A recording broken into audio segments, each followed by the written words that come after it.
Hello mga Mars! Welcome back to my channel, Karin Scoop Station here. Disclaimer, itong video and photos na aking isi-share sa inyo ay hindi ko po pagmamayari at i-credit natin ang owner nito.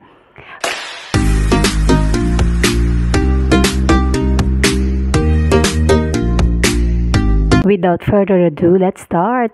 Happy New Year! Mga Mars, kumusta naman po ang selebrasyon ng inyong bagong taon?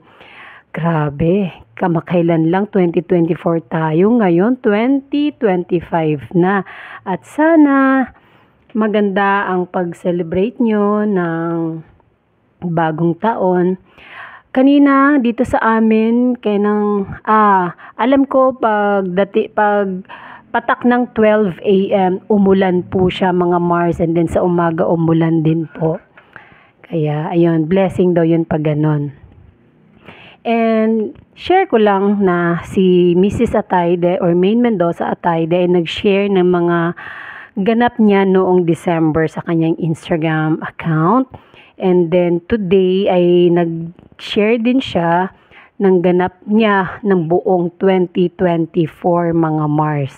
Pinakita doon sa video lahat ng ganap nila, nung birthday niya, nung nag-Japan sila, lahat-lahat mga Mars mapapanood nyo sa Instagram account ni Mrs. Atayde. And kung paano i-celebrate ng mag-asawang Arjo and May ng kanilang bagong taon, napakaganda po ng selebrasyon nila dahil ang pamilya ni Maine Mendoza ay sa kanilang bahay ni Arjo Atayde nag-celebrate ng New Year.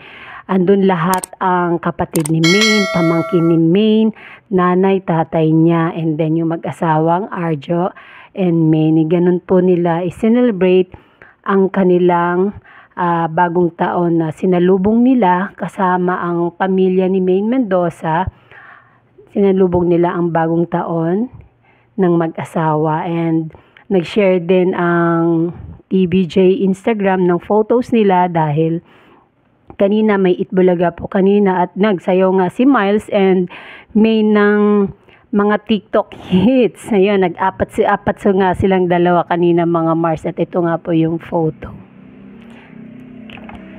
And that's it mga Mars. Thank you for watching this video. Please like, comment, share, and subscribe for more scoops. Bye!